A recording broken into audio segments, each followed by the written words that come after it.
Assalamualaikum warahmatullahi wabarakatuh. Kami kelompok 2 Sejarah Peradaban Islam. Di sini kami akan menjelaskan Islam di Afrika Utara bagian Barat, Al-Murabitun dan Al-Muwahhidun. Kami beranggotakan 3 orang. Yang pertama yaitu Siti Anisa Septiani, yang kedua yaitu Nadipa Sabrina, yang ketiga yaitu Rita Nurdianti. Slide pertama akan dijelaskan oleh saya. Bismillahirrahmanirrahim. Penaklukan Mesir oleh Panglima Mesir Amr bin As pada zaman Khalifah Umar bin Khattab merupakan penyebaran Islam pertama ke benua Afrika. Pada masa ini, Afrika Utara belum dapat dikuasai secara keseluruhan. Penaklukan dalam arti yang sebenarnya terhadap Afrika Utara terjadi pada tahun 670 Masehi pada pemerintahan Bani Umayyah. Muawiyah bin Abi Sufyan di bawah Panglima Uqban bin Nafi. Kekhalifahan Bani Umayyah mengalami jatuh bangun akibat serangkaian pemberontakan yang terjadi. Bersamaan dengan itu, muncul negara-negara kecil yang diperintah oleh raja-raja golongan Al-Mulk Al-Taif yang berpusat di kota-kota tertentu. Di antara negara-negara kecil tersebut di atas adalah dinasti Al-Murabitun dan dinasti Muwahhidun. Slide selanjutnya akan dijelaskan oleh Nadipa Sabrina. Silahkan. Baik, bismillahirrahmanirrahim. Yang pertama ada dinasti Al-Murabitun. Istilah Murabitun diambil dari kata ribat yang berarti suatu tempat peribadatan dan pengajian yang didirikan oleh suatu tokoh Islam yaitu Abdullah bin Yasin. Al-Murabitun pada awalnya bergerak pada bidang keagamaan, kemudian berkembang menjadi religion militer. Al-Murabitun telah membentuk suatu dinasti Islam yang berkuasa di Afrika Utara bagian Barat sejak tahun 448 sampai 541 Hijriah. Kemudian ada masa kejayaan dinasti Al-Murabitun. Dinasti Murabitun mengalami kemajuan ketika berada di bawah kepemimpinan Yusuf bin Tashfin. Ia memperluas kekuasaannya ke Fez, kemudian ke Lemsan dan Aljazair hingga mencapai pegunungan Kabiles. Prestasi ini menunjukkan bahwa Murabitun merupakan dinasti suku Barbar yang pertama kali berhasil menguasai sebagian besar wilayah Afrika Utara bagian Barat.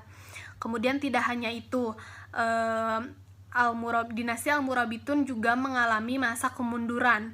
Tanda-tanda kemundurannya sudah terlihat mulai nampak sejak pada kepemimpinan Ali bin Yusuf, karena ia lebih berminat pada bidang keagamaan, sehingga pada masanya para ulama memperoleh kedudukan tinggi dan sangat berpengaruh pada pemerintahannya. Tidak hanya itu, ada pula faktor lain yang menyebabkan kemunduran dinasti Al-Murabitun ini, seperti yang telah dikemukakan oleh Abdul Halim Uwais. Yang pertama ada karena Ali ibnu Yusuf amat mengacaukan masalah-masalah pemerintahan. Ia jarang bergerak menyumbat lubang-lubang untuk menerobos pertahanan daulahnya di Maghrib dan di Andalusia. Kemudian yang kedua ada akibat kelalaian Ali ibnu Yusuf yang mengakibatkan kemunduran dinasti Murabitun ini, dan kecenderungan para fuqaha untuk mengkafirkan yang menumpuk hartanya. Mereka mengkafirkan setiap orang, terus berusaha berprinsip syariah, khususnya masalah-masalah akidah dengan dalil akal.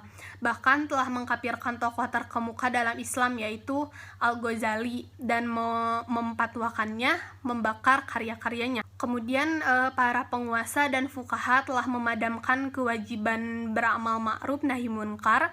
Mereka tidak merubah kondisi-kondisi yang dilanda kebobrokan dan kebejatan moral masyarakat. Di antara kebejatan moral yang terbesar adalah kaum pria berjilbab, sehingga yang tampak hanya mata saja. Sebaliknya, kaum wanita justru seenaknya bahkan bercampur dengan laki-laki.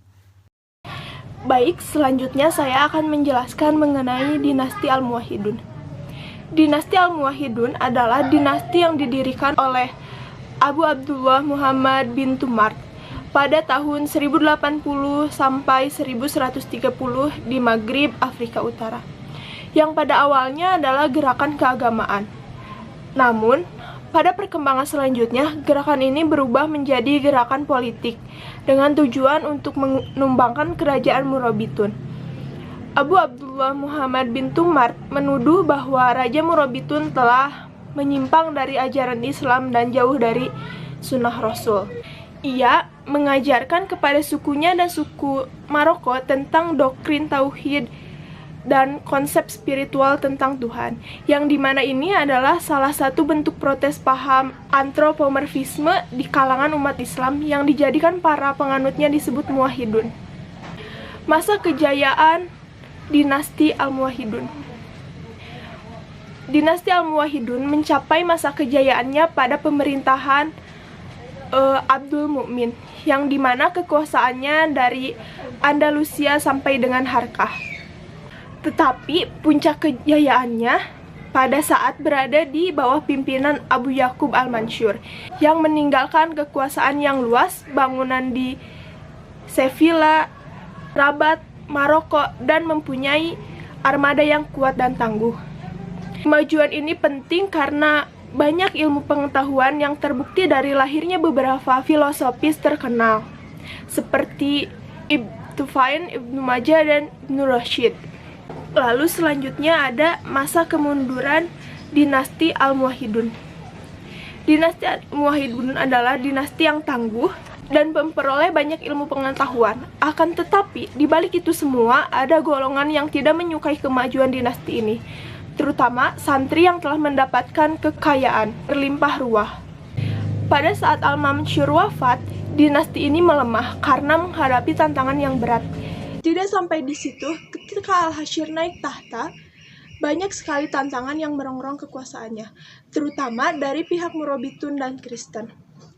Di sisi lain, Al-Hashir adalah khalifah yang kurang cakap dalam memimpin sehingga mempermudah pihak lain untuk menjatuhkan Al-Muwahhidun, yang akhirnya gerakan Kristen ini mengalahkan dinasti Al-Muwahhidun di Spanyol dan Maroko. Sebagai pusat kekuasaan dikalahkan oleh Bani Mariniyah, sehingga Bani Mariniyah dapat mendirikan dinasti Mariniyah. Hanya sekian presentasi dari kelompok kami. Mohon maaf karena masih banyak kekurangan dan kesalahan. Sekian, Assalamualaikum warahmatullahi wabarakatuh.